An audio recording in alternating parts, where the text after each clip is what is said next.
guys, welcome back to my channel. How are you all? I hope you all are fine. In today's video we are gonna talk about the health of your hair. मैं आज आपके साथ अपनी top 10 tips share करूंगी जिससे आपके बाल healthier होंगे, स्ट्रॉन्गर होंगे और हेयर ग्रोथ भी अच्छा होगा. बट रिमेंबर, आपको ये सारी टिप्स फॉलो करनी है. इसमें कुछ भी आपको स्किप नहीं करना है. कोई शैम्पू नहीं बताऊंगी, कोई स्पेशल फैंसी ऑयल नहीं बताने वाली हूँ. It is just normal day to day things, little things जिसका अगर आप ध्यान रखेंगे तो आपके बालों का टेक्सचर भी अच्छा होगा, ग्रोथ भी अच्छी होगी, बाल झड़ेंगे भी कम और आपको वॉल्यूम भी अपने बालों में नजर आएगा. So without any further ado, let's start the video. So guys, I am sharing this video with you today only because I really have long hair since a very long time. It has been almost 10 years जब से मेरे बाल काफी ज्यादा लंबे हैं और मुझे काफी ज्यादा कॉम्प्लीमेंट भी मिलते हैं मेरे बालों के लिए. They are actually really long. और मैं बहुत ज्यादा कुछ ऐसा फैंसी शैम्पू ऑयल वगैरह नहीं यूज करती हूँ. बहुत ही छोटी छोटी कुछ टिप्स हैं जिनका अगर हम ध्यान रखें तो हम अपने बालों को हेल्दियर, शाइनियर, लॉन्गर रख सकते हैं काफी लंबे टाइम तक और आपके बाल बहुत कम झड़ेंगे, स्प्लिट एंड्स नहीं होंगे. मैंने कभी अपने बालों में स्प्लिट एंड्स नहीं निकलवाए. अगर आप जाके निकलवाते हैं, अगर आपके होते हैं, तो इसका भी एक मेजर रीजन है जिसके बारे में अपनी वीडियो में बात करेंगे. सो मैं एक सीक्वेंस से स्टार्ट करूंगी आपको बताना.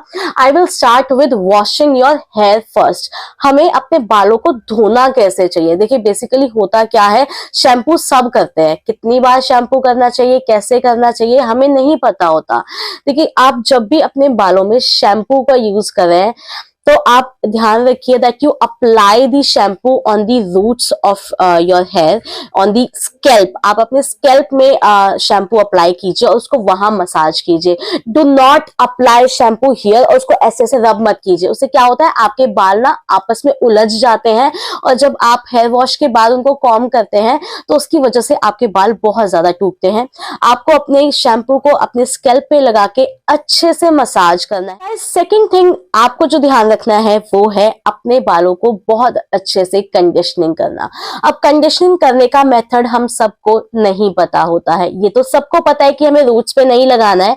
इतनी नॉलेज आज के टाइम में आई गेस सबको होती है. बट आपको कंडीशनर यूज कैसे करना है. आपने लेंथ पे लगा लिया, उसके बाद क्या आप उसको छोड़ेंगे, उसको रिंस कर देंगे, दैट्स इट, राइट? नहीं, ऐसा हमें नहीं करना है. हमें क्या करना है, हमें लेंथ पे लगाने के बाद मोटे ब्रिसल्स वाला जो कॉम्ब होता है उससे अपने हेयर को कॉम्ब करना है बहुत ही हल्के हाथ से, जिससे आपके बाल वॉश के टाइम पे डीटेंगल हो जाएंगे बहुत ही ज्यादा easily. This is how you use your conditioner. तो ये हो गई दूसरी चीज. अब आते हैं, हमने बाल धो लिए, कंडीशनर हो गई, अब उसको ड्राई कैसे करना है. आपको बहुत हार्श नहीं होना है अपने बालों के साथ. Do not use heat, avoid heat as much as you can. आप ड्रायर का यूज बहुत कम कीजिए, ब्लो ड्राई मत कीजिए अपने बालों को. बहुत ज्यादा डैमेज होते हैं, जो नेचुरल जो मॉइस्चर होता है वो सब चला जाता है बालों का, राइट? तो आप प्लीज ऐसे मत कीजिए. उसके बाद आपका कुछ लोग होते हैं, बेसिकली गर्ल्स ये बहुत ज्यादा करती हैं, ऐसे ऐसे अपने बालों को झाड़ती हैं विद दी टाल. You should not do this. इससे क्या होता है, बीच में से बाल टूट जाते हैं और आपके स्प्लिट एंड्स आ जाते हैं. ये एक रीजन होता है स्प्लिट एंड्स आने का.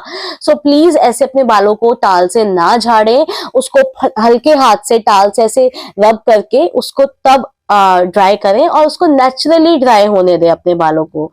ठीक है, तो ये हो गया हमारा थर्ड टिप जो आपको यूज करनी है. उसके बाद आते हैं, अब हमें बालों को करना है कोम, लेकिन हम गीले बालों को कोम नहीं करेंगे. Yes, we should not comb our wet hair. अब आप बोलेंगे कि हमने तो कंडीशनर लगाते वक्त कॉम किया था. जी हाँ, किया था, बट उस टाइम पे हमने कंडीशनर लगाया हुआ था. कंडीशनर से आपका जो कोम है वो बहुत इजीली ग्लाइड हो रहा था, राइट? हमें बहुत ज्यादा से खींचना नहीं पड़ रहा था अपने बालों को. तो ये चीज है, आप जो ध्यान रखेंगे कि आपको ऐसे वेट हेयर को कॉम्ब नहीं करना है बिल्कुल भी. उसके बाद आपको कौन सा कॉम्ब यूज करना चाहिए, this is the fifth tip. आपको प्लास्टिक कॉम बिल्कुल भी यूज नहीं करना चाहिए। अगर आपके पास प्लास्टिक कॉम है, immediately switch to wooden comb. Guys, मैंने वुडन कॉम के क्या क्या बेनिफिट्स होते हैं उसकी वीडियो अलग से बनाई हुई है, मैं यहाँ कहीं आपको उसका लिंक दे दूंगी, आप प्लीज उसको जाके देखिए। आपको पता चलेगा कि प्लास्टिक कॉम कितना एनवायरमेंट के लिए तो बेकार है ही है, साथ ही साथ हमारे हेयर की हेल्थ के लिए भी कितना खराब है। So please do not use plastic com. तो आपको एक वुडन कॉम से अपने बालों को कॉम करना है, ठीक है। अब आते हैं नेक्स्ट स्टेप पे कि इसको कॉम एक्चुअली बालों को करना कैसे है। हम क्या करते हैं, हम यहाँ से कॉम करना स्टार्ट करते हैं ऊपर से, और उसको नीचे नीचे इतना हार्श अपने बालों को कॉम करते रहते हैं, और एंड रिजल्ट्स क्या मिलते हैं, हमें बहुत ज्यादा हेयर फॉल हो जाता है, क्योंकि आपका जो टेंगलिंग है वो यहाँ से जाता जाता जाता नीचे इकट्ठा इकट्ठा होके बहुत ज्यादा यहाँ पे गुच्छा बन जाता है बालों का, और फिर हमें गुस्सा आता है, हम उसको खींच के बालों को तोड़ देते हैं, और हमारे जो बाल होते हैं वो टूट जाते हैं, कुछ आधे कुछ जड़ से, जिसकी वजह से बहुत ज्यादा हेयर फॉल होता है, और यही एक रीजन है बहुत बड़ा आपके हेयर फॉल होने का। तो फिर बालों को डीटेंगल करें कैसे? देखिए, मेरे बहुत लंबे बाल हैं, तो मुझे बहुत मुश्किल होती थी अपने बालों को डीटेंगल करने में। तो मैं क्या करती हूँ, मैं पहले नीचे टिप से उसको डीटेंगल करना स्टार्ट करती हूँ। उससे क्या होता है, नीचे टिप पे बहुत कम बाल अभी मेरे टेंगल्ड हैं, मैंने उसको कॉम किया, वहां से बाल सुलझ गए, इजीली कॉम ग्लाइड हो रहा है। उसके ऊपर ऊपर ऊपर धीरे धीरे धीरे धीरे मैंने अपने बालों को कॉम करना स्टार्ट किया, तो बहुत ज्यादा गुच्छा नहीं बना बालों में, और वो इजीली डिटेंगल हो गए, ज्यादा बाल भी नहीं टूटे, और मुझे ज्यादा मेहनत भी नहीं करनी पड़ी, और मुझे बालों में गुस्सा भी नहीं आया, मैंने उनको तोड़ा भी नहीं। तो ये एक तरीका होता है अपने बालों को कॉम करने का। प्लीज याद रखिए, अपने बालों को कभी भी ऊपर से कॉम मत कीजिए, हमेशा बॉटम से स्टार्ट करके फिर टॉप तक जाइए। इससे इजीली बाल डिटेंगल होंगे, बाल टूटेंगे नहीं, बिल्कुल भी आपके बाल नहीं टूटेंगे। थोड़े बहुत देखिए, हेयर लॉस होना इज वेरी कॉमन, ठीक है, ये कोई बहुत बड़ी ऐसी बात नहीं है अगर आपका हेयर लॉस हो रहा है, लेकिन बहुत ज्यादा हेयर लॉस होना एक प्रॉब्लम हो सकती है। आप अपने हेयर लॉस को ये कुछ टिप्स करके आप उसको कम कर सकते हैं, जिससे कि क्या होगा, आपकी हेयर हेल्थ आगे जाके अच्छी होगी, वॉल्यूम बना रहेगा बालों में।